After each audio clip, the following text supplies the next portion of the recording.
All right. Hey, good morning, good afternoon, everybody. Welcome to Note Night in America there. Hopefully you are all doing well this Monday night. We have a very special guest there, Mr. Joel Markovitz. Can you hear me okay, brother? Yes, sir. Can you hear me? I can hear you good. Yes, sir. Awesome. Well, let's see. We got some question here already, comments on some stuff there. Do I have my Halloween costume picked out yet? You know, I might go as Shrek. I might go as the Hulk. I might just go as the Bulk. Who knows? Got a couple ideas for some things. But, hey, Steve, good to see you in San Francisco. Hope to see you at the Mastermind shortly. But anyway, before we dive into stuff tonight, we have always a few things out there to discuss. So welcome to Note Night in America. Who's on the call? If you're joining us for the first time tonight, welcome. Glad to have you. We have a variety of note investors, real estate investors, people interested in buying notes or selling notes or funding notes. These calls are recorded and live streamed as well. Looks like we got a live stream. Yes, got the record button going. We're golden. If you miss the replay of this or are out driving around, we do throw these up on iTunes and Stitcher and all the other podcast platforms as well. So you can always go there and catch the replay, download it to your favorite iTunes or podcast listening device, and that is absolutely free. Otherwise, you can go to WeCloseNotes.tv to catch all of our videos and replays there. So glad to have you guys. If you're listening to the iTunes on Note Night in America, do me a favor, leave a review there. I would really appreciate it. It helps us out tremendously on there. But anyway, for those that don't know, it's hard to believe that October is half the way here. I know a lot of people are out there like scrambling. Oh my God, I got to get my taxes filed tonight because it's October 15th. But that's okay. You know, we have a 5-year goal here, and we set this goal at the beginning of the year to help educate and create over 10,000 note investors in the 5-year goal. I was looking at some of the numbers. We have had over 7,000 people join us at some point throughout Note Night in America, either watching the replay or watching us live on Facebook or being joining here. So thank you for being a part of that. We're going to hit our goal a lot faster than we expected. Just to update on some events. If you're in the Rochester, Buffalo, Waterloo, New York area, this Saturday, I'll be speaking at the Upstate New York Real Estate Conference in Waterloo, New York. A couple hundred real estate investors are going to be there. Myself, Jeffrey Taylor, who's known as Mr. Landlord, two of the big names on the event. Tickets are only $89. It runs from basically 8 to 6 on Saturday. So I'll be flying up there Friday and coming back home on Sunday. So if you're going to be there or in that neck of the woods, hey, come on out to the event. Love to hang out with you and give you an opportunity to network with a bunch of other real estate entrepreneurs in the area. Okay. We have until October 17th at midnight. Thank you very much, Matt. I appreciate that. I was wrong about that. Yes. We have literally, I think we're down to 2 spots left on the fast track training for our final fast track of the year. Slated for November 9th through the 11th here in Austin, Texas. If you'd like to be a part of that and get out to the Mastermind in December, we only got a few spots left available for you. Our NoteCamp 6.0, my gosh, is literally a month away starting tomorrow. Tickets are now $3.99. They went up a little bit yesterday. So grab your ticket to the event now before it goes up too much on that stuff, everybody. It'll cap out at $5.99 come November 1st. So take the opportunity, go to NoteCamp.live to grab your ticket there as well. And then, of course, we have our final virtual note buying workshop of the year, November 30th through December 2nd. That's also online. If you sign up for the virtual workshop, we'll give you a ticket to NoteCamp for free. Nice little bonus. And then, of course, our granddaddy of them all, as we like to say, our Note Bowl game. I'm channeling my inner Keith Jackson there. It is December 7th, 8th, and 9th in Cape Coral, Florida. Sunny Cape Coral, Florida. We're excited to be there. Should be our biggest mastermind of the year. Number 21 is our number 21 in the masterminds out there for you. So, like I said, anyway, any questions about any events, comments before we get rock and rolling into the content tonight? All right, aren't you going as the Monopoly Banker? Probably not. Nope. All right. Castle S, will last week's replay be available soon? Missed half of it. Yeah, it's already online on WeCloseNotes.tv. Raising Private Capital is already on Vimeo. It's already on YouTube. It's all there. So if you go to WeCloseNotes.tv and just scroll down, you'll be able to see last Monday night's webinar. All right. Now, I've thrown a bit of a curveball at everybody here because we got thrown a bit of a curveball just a few minutes ago. Some of you have seen the video of some of the assets So they're part of our WCN crew membership. That we had a coaching call with them last Thursday night. We sent them the list so they could take a look at it. Some of you guys have looked at assets, are excited to dive in with some stuff from there. We got a curveball. The seller pulled the tape on us literally about an hour ago, which I was actually kind of looking at the assets. I'm actually kind of glad they did because they were smoking some serious crack on some of the assets. So I guess supposedly the seller wants to sell the whole tape as itself, which there's no way they're going to be able to do that. So Joel and I said, let's take a curveball to this and bring on some different assets. So I first of all got to give a big applause to Joel for bringing on another tape for us to go through. Thank you so much, Mr. Markovitz. Well, thank you. Yeah, I might have overshot the runway on the other one a little bit, but I'm happy that I think you'll like these assets. You had nothing to do with it. You're awesome as always on that stuff, and we're actually kind of glad because we're saving a lot of heartache for people making bids that somebody doesn't really want to sell the whole tapes off. So Joe Tompkins says, thanks, Joel. October 5th is extended. Just saying. All right. Thank you, Mr. Scott. Okay, let's not worry about taxes. Hopefully your taxes are already paid for. But anyway, so one of the things that we have with this spreadsheet, we'll pull it up here in a second, is I don't have any photos. We've pulled in stuff like we did with the other tape over the weekend that Shane did. And then so we're going to dive into it raw like we just got it. We're just going to go raw dog on it. All right. So let's go bring that. Let's bring the first tape up here and go from there. First of all, Joel, how are you doing tonight, man? Fine.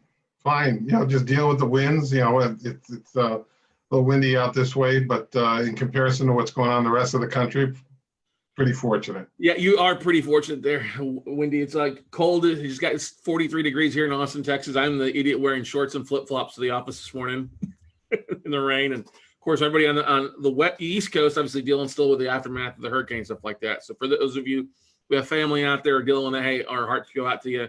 We keep you guys in our prayers. But let's dive into this here. Laura Blunk says, hi, Joel. You got to let you. But Joel Markovitz fan club is now meeting. All right. Let's see here. All right. Here's the tape. And for those that are attending, those of you attending, I will email this list out to you individually. I won't send it to everybody that registered, but for those that attended, I will send you the list because I'm like, oh, people are like, I can't read it. It's too small, and go from there. So, Joel, what do we got here with we call it the 7 mixed tape here aspect of this? What do we have here? It's a mixed tape of, there's some REOs and there's some firsts on there. Some of them are performing, some of them are non-performing. It's kind of an interesting little blend there. We can kind of break it down, but I can just kind of eyeballing it. The performers are the one in New Orleans. That's a BK13 performer. Keyser, Oregon, again, is a BK13 performer. Augusta, Georgia is a performer. Elrea, Ohio is a performer. And then the REOs, as you can see, St. Louis is a duplex. Galion, Ohio is a single-family residence. Bella Vista is just outside of Bentonville. So that's right near the Walmart. So that's a growing area. That is an REO. And then the Montgomery, Alabama, and the Mobile, Alabama are both REOs. Okay. All right. So kind of sandwiching them, you have Continental, Ohio up at the top, Andalusia, Alabama, and then on the bottom, Wichita. Sorry, I doubled up on Continental. I apologize. That's okay. I'll just delete there real fast. There you go. McDonald on there as well. Okay. Easy done there. All right. So why don't we talk about this? What on the REO side? Do you know what the sellers, how much they're looking for on the REOs? Yeah. Well, on the one in St. Louis, that one is a duplex. It is. Rents can be anywhere depending from $600 to $800. I spoke with an agent out there. St. Louis is kind of an interesting market. I was told that the market itself is real good. It's good for rentals as opposed for sales. So this would, obviously, if you went and purchased this one, you'd have the duplex. Purchase price on this, they're looking for $49,000. If you can yield 600 from each unit, you're going to be in a good spot. Okay. you know what the value came in at that as? Value on that is about $55,000. That was Okay, the last PPO that was done. Okay. All right. Does the property need any work? The property will need a little bit of work. There is probably it'll need some paint and it'll need some interior cosmetic type items. Okay. Happy to give people access to it to go take a look at it, so you can do your own assessment. Is this the property that has one tenant in it already? This has it has one tenant in there. We're in the process of evicting. Okay, hang on here. I just pulled it up for everybody to take a look there. This is the one on the corner here, right? If I remember correctly? Yes, sir. All right, we've seen this one before. Okay.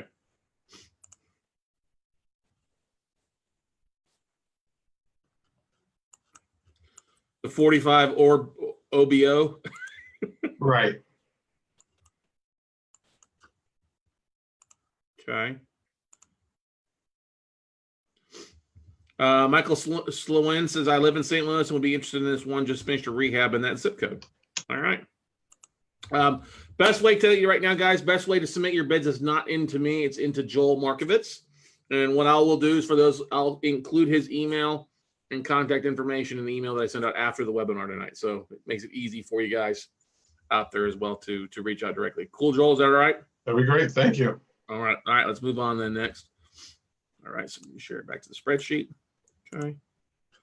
All right. I'm going to just I'm going to bold that one because we've been through that one. So let's look at the one in Galion, Ohio. Galion, sorry, go ahead. No, go ahead. No, Galion, we have possession of it. It's going to need about $4,000 worth of work to bring it up to rental condition. Looking for $44,500 on that. The value of the last BPO that we had came in at $55,000. And we have interior pictures. This is that nice little house looking, huh? It is. You know, Galion is an area that was a big manufacturing area, I guess a suburb of it.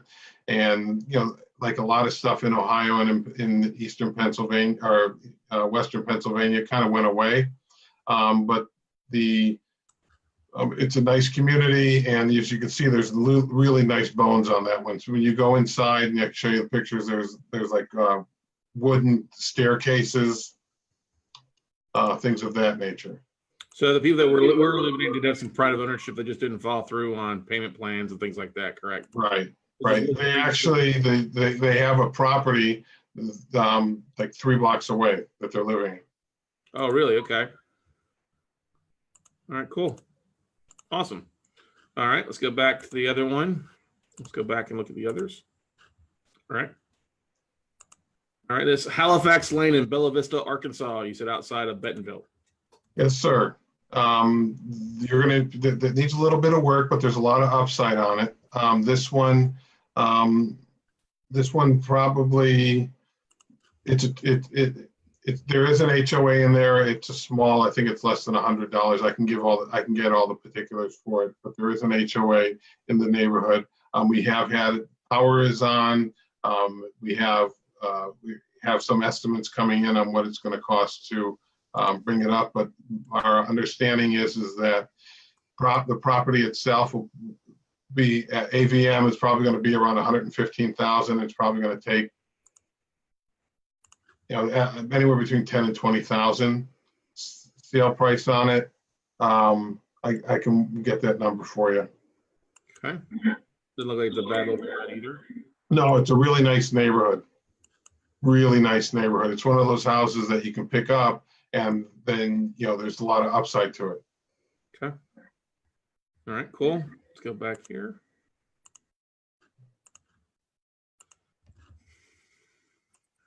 Yeah, that's done. And then 505 Glade Park Loop in Montgomery, Alabama.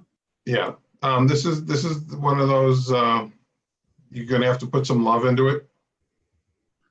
I'm not going to, you know, I'm not going to sugarcoat it. You're going to have to put some love in it. AVM, it'll probably be around $80,000. You're probably going to have to put in probably about $20,000 to it.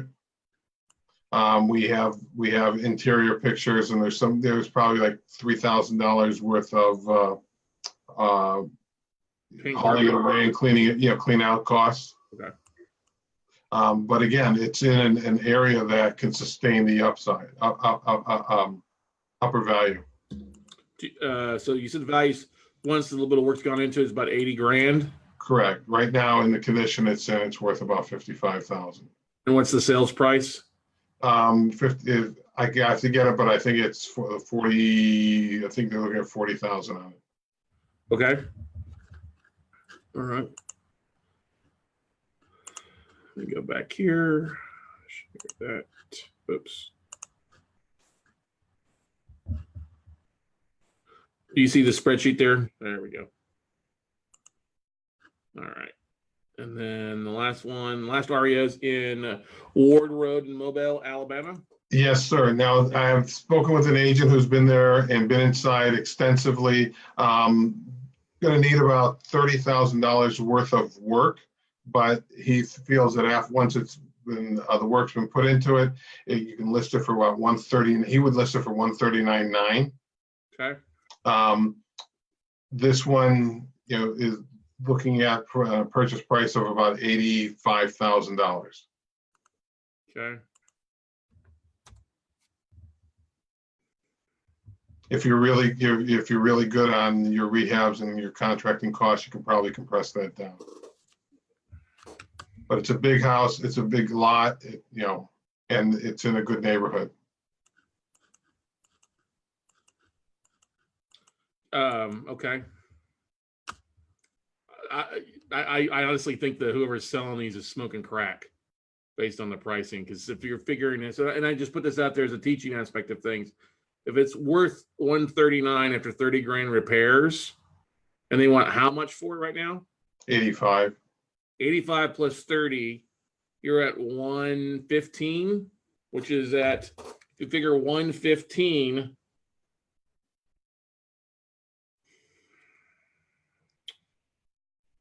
Divided by, let's just say 130. You're paying 88 cents on the dollar for it.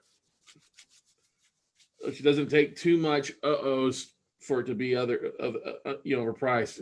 Is this somebody that we know who's selling these, or is it they just overpaid for the assets on the front end because they used to be non-performing and they just taking them back that way, or what? Well, these were non-performing that we've done the workouts and taken them back. Okay, all right.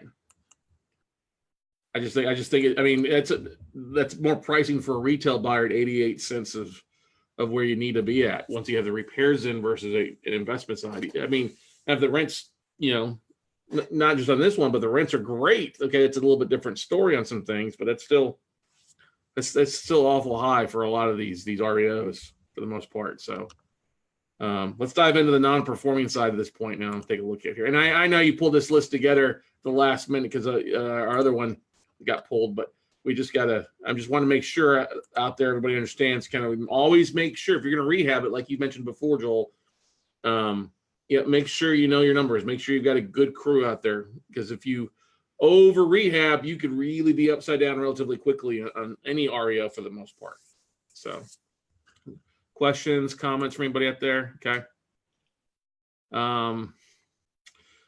Somebody asked a question, what should those prices be then for REO, Scott? Well, I don't know the ARV. The after repair values in REO is always an important thing. It's nice that Joel talked to the realtor in that last one and stuff, but look, I just don't like, especially in today's world, if you got markets that are like the same, if you have no work being done on them, great. But you're an investor, you still want to see a good return on your money. So depending on what the rent rates are and management costs, stuff like that, I still believe you don't want to be above 70 cents on the dollar.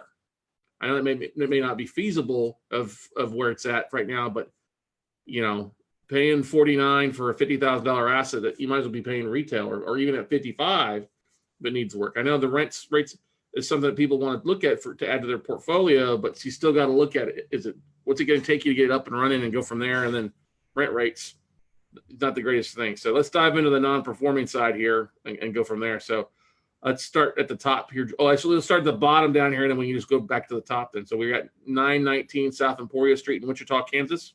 Yes, sir. So you gotta, let's see here. UPB on that one's 35. The values on it, this is about 30. What's the, you know what the seller wants for this one? The seller's looking for about $7,000 on this one. Okay. Does it need work or? It's going to probably need a little work outside. We haven't been inside of it, but the outside needs some pruning. Some pruning? Yes. Is that your way of saying it's a little overrun with? It's overgrown. But So, then again, you know, quite frankly, I saw all the bushes and the branches that came down in front of my house today, yeah. and I was like, oh, I guess there was more trees and the branches that I thought would come off. So here's an original picture of it. Let's an older picture of it. So, oh well, that's not okay. So I found a photo. Let's pull it back up. So this is an old photo. I guess it pops up.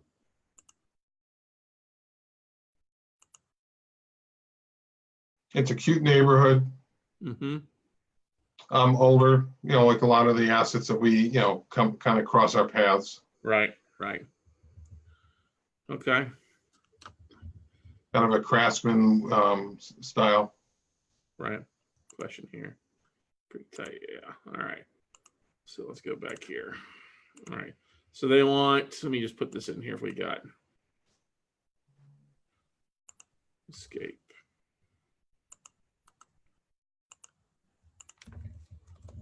Strikes. So he wants to run about $7,000 for that last one there. Yes. Okay.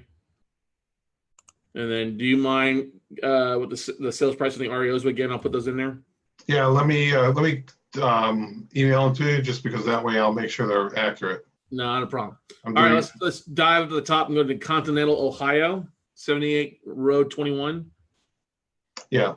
That one, they're looking for, it's a nice home. They're looking for $5,000 on the property. The total accrued debt is $31,000 on the payoff statement. Mm-hmm. And if the bar's, you know, if it's occupied or vacant or? It is occupied. We have had contact with the borrower. And what have they said? Are they just playing games? Well, they're disputing. They're disputing the debt. Okay. We have a O&E report that shows everything straight up, you know, accurate. In fact, a recent O&E. Because that would be a great little one for somebody to put in their IRA. You know, I got $5,000 there. Total debt's 31. That's not just the, you know, that's the back payments plus other fees and stuff like that as well too. You get a higher interest rate on that one. So somebody with you know, I'm surprised they just didn't pay off or figure out a settlement of some sort on that aspect.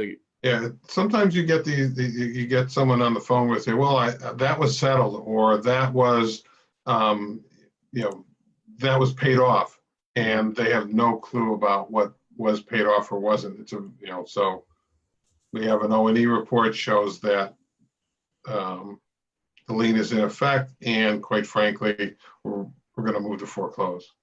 So they haven't made a payment in 18 years. What kind of statute of limitations do we run into with that? Well, the loan matured prior to it, so it was accelerated. Oh, okay. All right.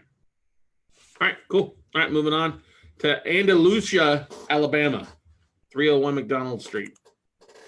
Actually, hang on a second. Let's see if I can't pull a picture up here. The one in Continental, Ohio, real fast for those to take a look at. Sure. I think I've seen that picture, that one before.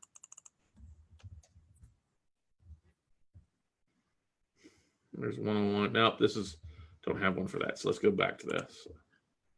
Okay. 301 McDonald Street, Andalusia. Come on.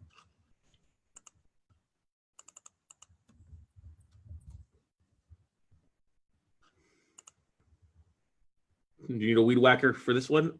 Yeah, you're gonna need a weed whacker for this one. Tell us about it, Joe. What's going on with this one? This is the borrower. It's a property in Andalusia. Nice neighborhood, but you know the borrower. It's a little overgrown. We're foreclosing on it, and the borrower actually had made payments up until last May.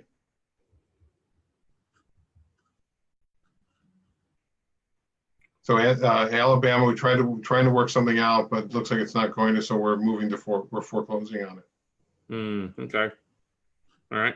And let's see, other questions, comments. What is it, Kevin? If you're asking what an O&E report is, you probably should not be on here. But anyway, an O&E report is an ownership and encumbrances report. It's like a title update, title report.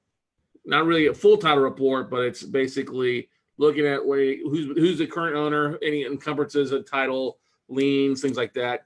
What else is on there? Taxes owed, Joel, as well too. Yeah, taxes, liens, judgments. If there's any, anything that could potentially appear on title. Right. Okay. All right, let's move on. It potentially could have a history of the deed transfers, list penances, things of that nature. Right. Okay.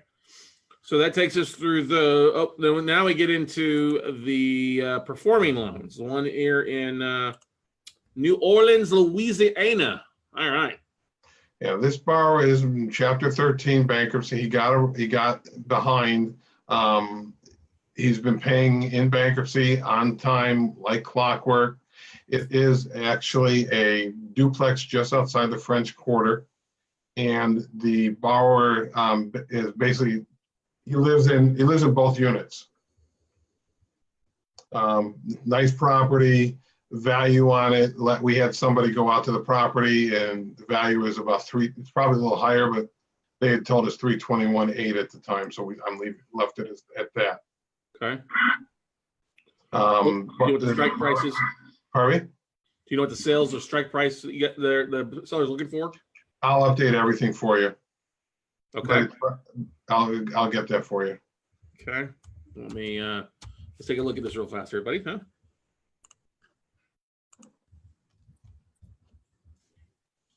Because there is a lot of equity there. Yeah, it's a ton. This is one of the borrowers going to keep performing. There's no two ways about it. Right. BK Chapter 13 for sure.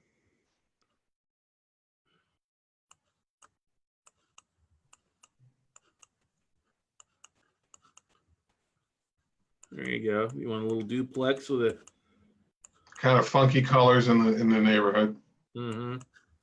How deep are those? Oh, that's pretty good back there. Yeah. Pretty common. Oh, is that the bar there? Do we need to reach out? Yeah, I don't know. I'm going to go with no.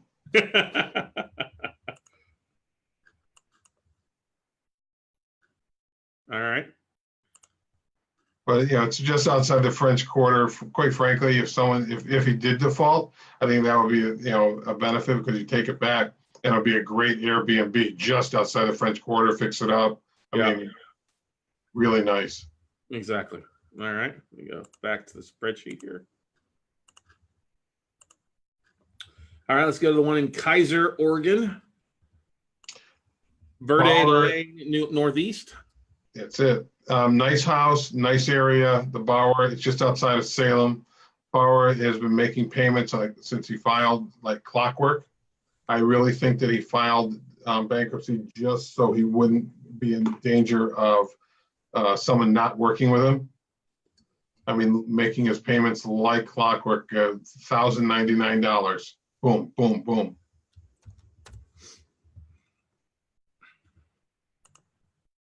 Again, this one, there's lots of equity. Good looking house.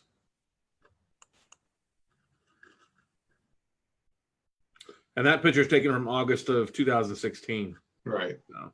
Borrower's living in it, obviously making the payments. Yeah.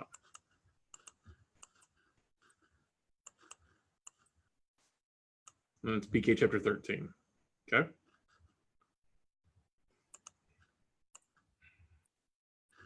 All right, let's go to the Masters, 3010 Libby Drive in Augusta, Georgia. The Masters is in Augusta. I'm going to go, it's not really near this property. Not that it's not a nice property, don't get me wrong. Sure. And we've had numerous conversations with the borrower. Seems like a, good guy, family man, just kind of went sideways on it, but he's gotten everything together. He filed bankruptcy. He came out of the bankruptcy, making his payments every month, servicing on all of the non-performers and the performers are at Madison. Okay. So if you're already working with them, if you so decided to move forward with it, servicing would not be an issue if you're already there. Nope. But he's a nice man, works hard. He has, if I remember, 2 or 3 children. He's a trucker. Okay. Decent looking house, definitely. Decent looking little neighborhood. Obviously from a couple years ago, but still, you get a feel for it. All right. And then let's go up to Equity Bust's hometown of Elyria, Ohio there. Yes. This is interesting. The homeowner passed away and the daughter wanted to stay in it. And so we went back and forth and negotiated with the daughter. And so we have her there's in a modification. So she's taken over property. She's making her payments on time every month. Again, boom. I think I drove by this one for you. You may have. Did you?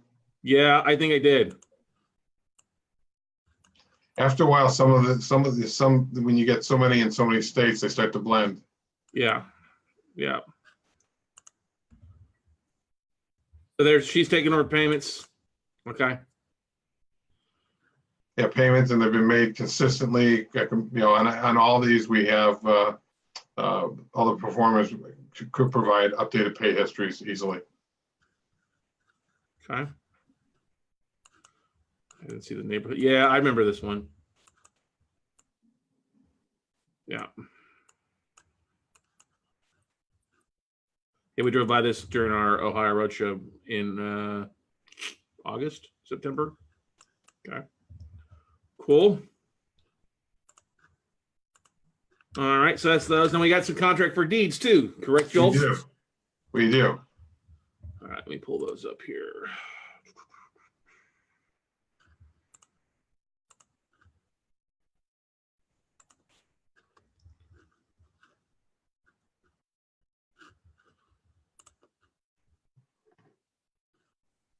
All right. Okay. So you see those? Are they on your screen, Joel? Yes, sir. All right. Daniel Malcolm was looking for a note in Battle Creek, Michigan yesterday. Did you see that email or post? I have. What was that on Facebook? I think it was in the WCN crew, actually. Yeah, I have not. I took the weekend off of social media. Yeah, not a problem. But Battle Creek is not a bad little area. No, Battle Creek, Michigan, home of Kellogg's. That's true. When I was a kid, for what my parents thought was cool vacations, is we went to Kalamazoo, we went to Battle Creek, went it's to on Kellogg's. The west side of Michigan, straight off the high. I mean, basically go from Detroit to was it Ann Arbor and like Battle Creek, and then Kalamazoo for the most part, if I remember correctly. We went to the Kellogg's plant and had some cereal. It was a good vacation when you're 8. Does you know if this one needs any work? This I do not. I'm waiting for pictures to come back on it. Okay. I do not know. All right. Okay.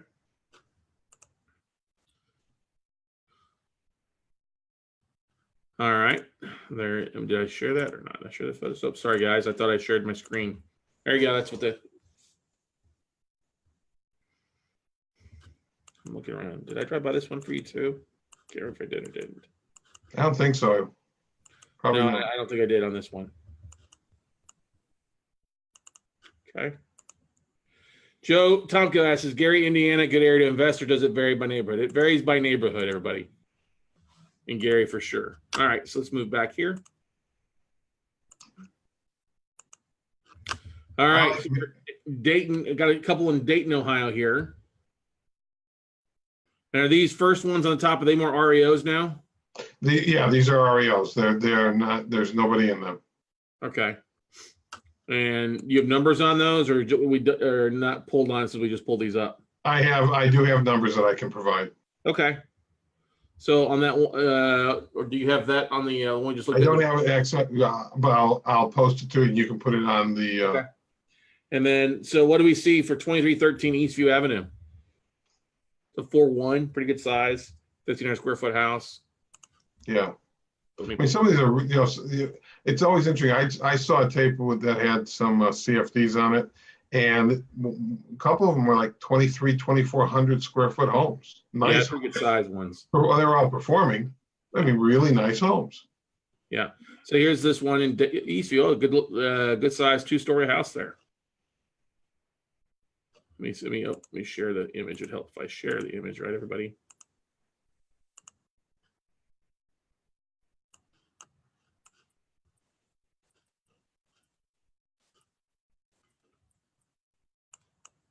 Okay. Yeah, and some of these there are, if you go to Zillow, there are pictures of them online, the interiors. They have been fixed up. Mm-hmm. And 911 Ferndale Avenue.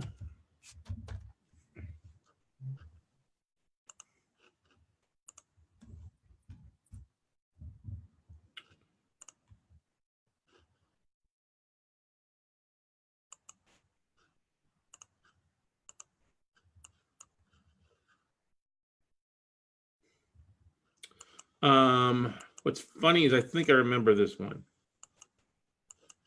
Because I think I remember the blue bus. I think I've driven by this one. Was it really? Yeah. That's a distinctive bus. Definitely. No, I'm thinking of one in Columbus, Ohio, the short bus.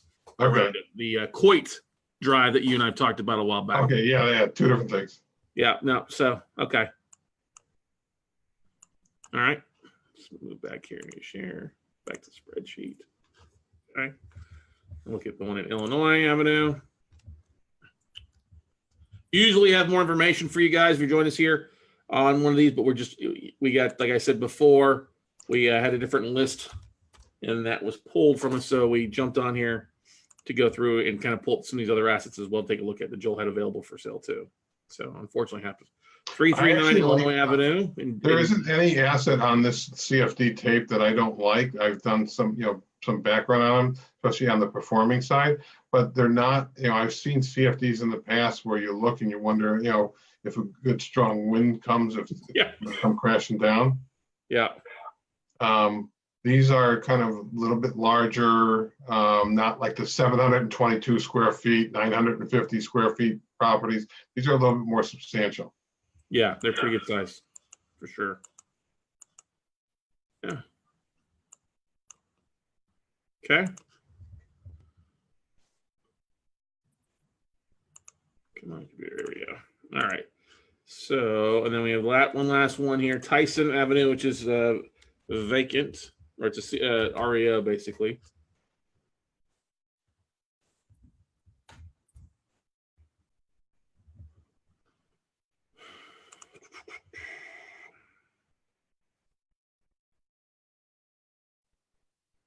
And you get a nice bush.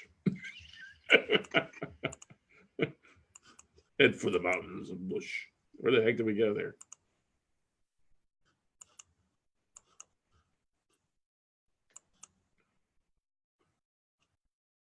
It's an old photo. Okay. All right. So Castle says on CFDs, do you look for the same $76 ceiling, or do you want REOs if the CFD price is slightly higher than the asset's fair market value? So in contract for it doesn't matter if it was a contract or need a first lien. Once it's an REO, it's an REO. Castle, that's basically what it comes down to. What's the price point, market value, rehab, that kind of stuff. You still figure the same thing for an REO, whether it was a first lien or a CFD. Now, the difference with the CFD, if it's a true CFD where it's occupied, is different a little bit than it is if it's an occupied first lien, because you usually can evict a little bit faster with a CFD than foreclosing on a non-performing note. But once it's vacant or once that CFD is canceled, it's an REO, and REO is the same thing across the board for the most part. But good question, Castle. All right, let's move back here and start diving into these here first. Okay, whoops, come on. Do you see the spreadsheet there, Joel? Yes, sir. Okay, good, just making sure. All right, so that takes us into a couple in Gary, Indiana there. These are occupied still? These are occupied. These were recently, back in May and April, they were occupied. Both young couples looking to, kind of get on their feet and make a life for themselves. Right. So they're basically brand new ones then, correct then? Yeah. Okay. Yeah, you're 4 or 5 months on each of them. Oh yeah. I think we're popping into 6 months. Okay. And P&I, and then do you know what the strike price is on those two? I'll get updated. Yeah. Okay. So let's see here. Sale price was 38.4, and then basically 32.8 on those. Let's see here if we've got any down payment. Doesn't show anything. We're gonna be in the neighborhood of about 15 to 16,000. I'm sorry, what? As far as value or what? No, as far as what they're going to want for them.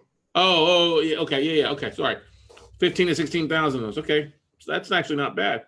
Let's do this real fast here, just to add this in here real fast. Insert. So let's just say we'll go 16,000 on the first one because it's got a little higher sales price, and let's look at 15,000 for the one below this. And let's figure, you got P&I payment on that, so let's figure in.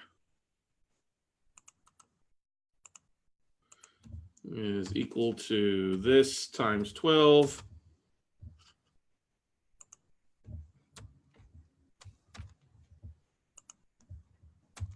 Oops. Divided by your purchase price. So that's about a 25% yield on that first one. Let me drag this down here. And 22% ROI. If you take 12 months of the PI payment and divide that by the roughly strike price. And this is estimate. Joel doesn't have it exact in there. Yeah, and I'll have it, Yeah. It's not bad, especially if they've moved in and been paying on time for 5 to 6 months. That's good. Right. Cool. It's not bad at all. I mean, figure in that they owe between the two of them. So they owe 70 between the two. Picking these up for roughly 30, 31. You're in below 50 cents in the dollar, 40, 45 cents in the dollar. That gives you a lot of flexibility in the back end too. They paid on time. That's good. I like that. It's a no-gun neighborhood, though, I imagine, right? Yeah. All right. Duck and cover? No. I couldn't tell you the crime or anything on the Gary. I just know that when I grew up in Chicago, we would drive by Gary and there'd be snow and it would be pink from all the factories. Yeah. Right. Exactly. So, someone need me to share my screen here. Hang on here. Just these are, you need to enable, not in protected view. What are you talking about? Hang on here. Let me try it. Maybe it's maybe it's my screen here. Let me share. Oh, hang on here. All right. Can you guys see the spreadsheet now, the numbers that I ran here?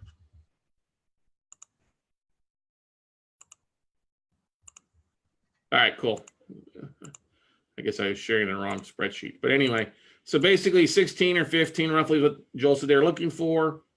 I basically took their 12 months of PITI and divided that by that price to figure out what the yield is up here. So you can see my formula.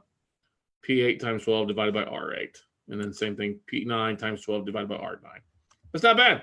That's good because figure you got somebody that's $35,000 in an IRA, come in, fund the deal. You put a little $4,000 in your pocket right off the bat there, and it's a pretty good return for them. 20% ROI.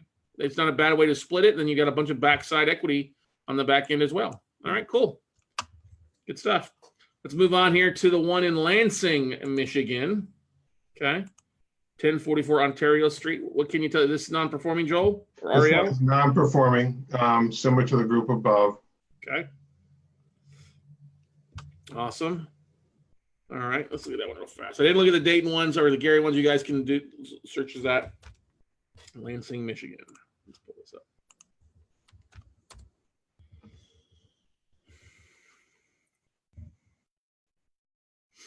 You always want to put eyes on the property as well. Have a realtor go out, take a look at it. Absolutely. Let's see here. Which one is this? 1040, so 1044. So this one right here. This is from October 2 years ago. So we take a look at it. All right, let's go back.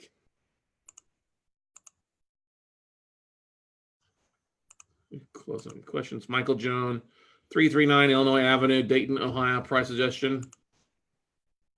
339 Illinois.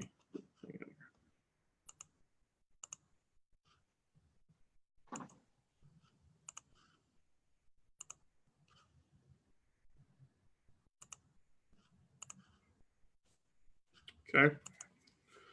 All right, and let's move on to Des Moines in Iowa. Now, Des Moines, St. Louis, Lancaster, and Jackson, they're all performing. They are, the yields on them, two of them, if I remember correctly, it spits out about 14%. One of them is 21%, and I think the other one's 19%. Blended, it comes in about 17%. Yeah. Looked at those, all very nice. I do have these, I have actually someone looking at them, but if there is interest there, I said, take a look and be aggressive. But these are, they're not, there's a nice pay history on each one of these. Yeah, there's some performing stuff on that stuff. They're decent looking houses, stuff like that. Yeah. I'm looking at them as well. No, I like those. I like those four, quite frankly. The two Gary ones are very good, but these four are very nice. And again, the pay history's substantiated. They're longer than the average bear pay histories. Yeah, exactly. This questions, comments here. Okay. Yeah, decent interest rates. Well, I mean, that's the thing with a contract for deed at 8 to 9%. You shouldn't be doing anything. If you're going to be carrying paper, which is what you're doing here, you don't really want to give them a 5% interest rate. That doesn't make any sense. Make them go out and get that financing themselves. But normal 8.5 to 9.9. Yeah, that's what I would be carrying it at for sure, for the most part. But you can see that these have been paying for a while. Des Moines is originating in 2003, St. Louis 2014, Lancaster, Texas 2011, and Jackson, Michigan is 2001 there for you guys. Okay, and you see they're all due for November of they basically all paid up to date, which is great. Cool. All right, hang on here. Live done. Question here. Lisa says, would Joel consider a swap of notes for any of his notes here? Yeah. Not on these, maybe on the first tape, but not on these. Yeah. That's funny. That's fine, definitely. Cool. Well, that covers those then. Yeah. I really like, as I say, I like the performers on both tapes. Right. I really think there's something there. And then on these CFDs, I really think that there's some really interesting opportunities. You get someone in there, or whether it's a renter or it's a contract for deed, I think there's a real interesting value there. Yeah, exactly. That's good stuff. Cool. So, Joel, you'll send me the updated information on both these. We'll email those to everybody here. I wanted to take the second and say thanks again, Joel. I appreciate you coming in. We made a little lemonade out of lemons there for you out there for tonight. I think we got some decent deals to take a look at. I also want to say for those of you that are listening out here right now, we've got a really good group in the WCN crew. For those of you that are members of that awesome part of the Facebook group, that's great. We're glad to have you. I will tell you this. I'm very protective of my students, and I'm very protective of people out there. All right. And if it ever comes out that I hear about people doing really shady shit to other members, and it comes out, I've had some disturbing thoughts, or not thoughts, but disturbing responses from some people going out and claiming things against other people just as a way of doing business. And that's not what we are here for, everybody. There's plenty of business to go around. There's plenty of note deals going around. There are plenty of private capital going around. If you throw a fellow member or a fellow note investor on the bus just because it's a way that you, are either trying to get back at them or trying to do something, you will not be in this business very long. Okay? And the worst thing you want to do is do that and have it come back to me. Because as I've said many times before, many webinars, I don't mind being the asshole. If you find somebody who's been mean or is just shady to you or stuff like that. I said this before in many note camps and many virtual workshops. Let me know, because I'm glad to go chew a piece of ass really fast off on somebody to set them straight. But I will tell you this, if you have something that's happening to you like that, please let me know, because I'll be the first one to reach out and figure out what's going on. But let's make sure that we treat people, the golden rule, you treat people as you would like to be treated. And that's very important. If somebody goes out of the way to help you in something like that, you need to be very respectful of their time and the fact that they took time to help you out on your way to where you need to be. So keep that in mind. You do not want to piss the bear off and be eliminated from all of these workshops, webinars, or other groups out there as well. So I take this very seriously out there, and I mean that for everybody out there. If you have somebody that's been rude, pulls shit from you, says things that's not true out there, you need to let me know immediately, and we make sure and get this fixed real fast and get that person blacklisted out of the business. All righty.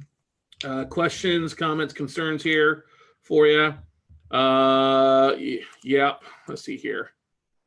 Especially the fact that I have a rental property free and clear. Does he expect to be dealt with? Exactly. Thanks, George.